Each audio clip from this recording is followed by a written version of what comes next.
Perkenalkan, nama saya Aulia Safitri dan rekan saya. Monica Elfrida, saya Inaya Sarina Pasha. Saya Saya mewakili teman-teman saya, Bu, ingin mewawancarai Ibu terkait tugas yang diberikan. Ya. Pertanyaan pertama itu yang akan ditanyakan oleh Azmi, Bu. Nah, bagaimana pandangan Islam terhadap ilmu hukum secara umum yang Ibu ketahui?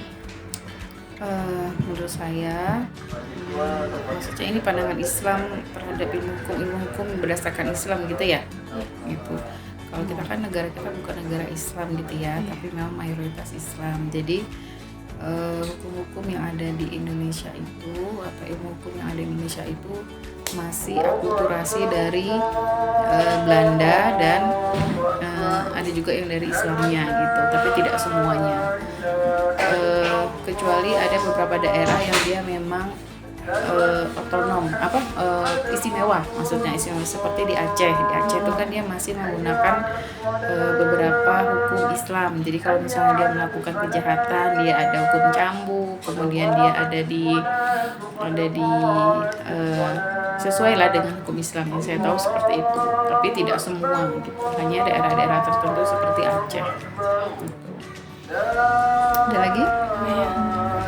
Selanjutnya itu kalau menurut Ibu, bagaimana kontribusi ajaran Islam dalam membentuk sistem hukum yang adil? Kontribusi ajaran Islam ya, seperti kalau saya bisa mencontohkan di Aceh ya.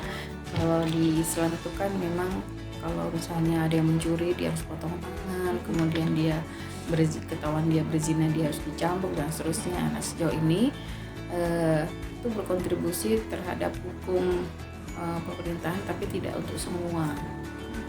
Kemudian baru bisa diterapkan di Aceh karena dia memang daerah istimewa. Kemudian yang kedua itu juga diterapkan ke beberapa perbankan syariah ya. Perbankan syariah juga kan dia menganut hukum Islam. Jadi kalau misalnya ada akad pinjam itu juga menggunakan hukum Islam, kemudian akad jual beli dan seterusnya. Kemudian gimana lagi ya, perbankan sudah, kemudian kita juga sekarang ada galeri investasi syariah ya, udah tahu kan? Nah itu juga di sana juga menganut hukum Islam. Jadi kalau misalnya kita mau berinvestasi itu diperbolehkan, tapi hanya untuk saham-saham yang syariah gitu. Jadi ada yang perbankan syariah, perbankan konvensional tidak masuk ke dalamnya gitu, supaya kita lebih hati-hati ketika kita mau berbisnis atau berinvestasi seperti itu.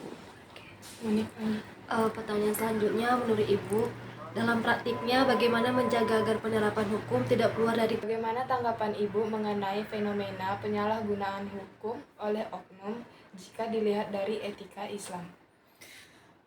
Fenomena sekarang itu kan banyak korupsi ya. Kemarin itu sampai ada kayak semacam siapa yang paling banyak korupsinya gitu kan.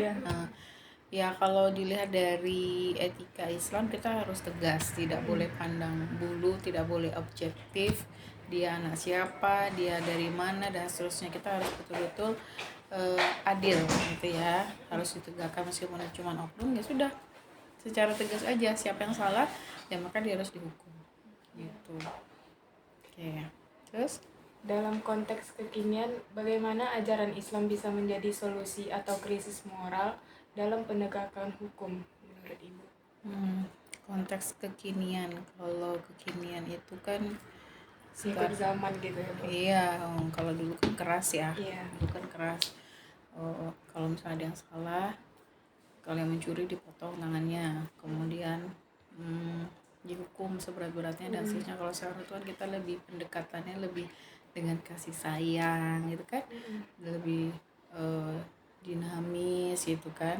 Jadi tapi bukan berarti tidak tegas ya, tidak tegas.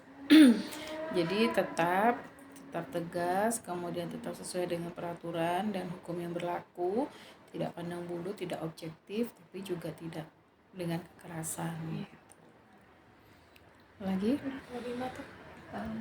Bagaimana cara Islam menyeimbangkan antara penegakan hukum dan sikap kasih sayang kepada sesama? Nah ya nih tadi ya, ini tuh kita kan harus Islam itu kan sebetulnya memang pendekatan kasih sayang ya. Islam itu tidak semuanya keras begitu ya. Jadi ya dengan ada integrasi, kita ada hukum kemudian diterapkan, tapi apa ya, jawab apa ya, kemana-mana jadi Itu Bu yang tidak pandang bulu tadi. tidak pandang bulu gitu kan, tapi juga tidak objektif gitu, tidak lemah kita gitu. Tetap apa ya namanya, tetap jujur, tetap transparan, tetap berintegritas, tetap komitmen gitu.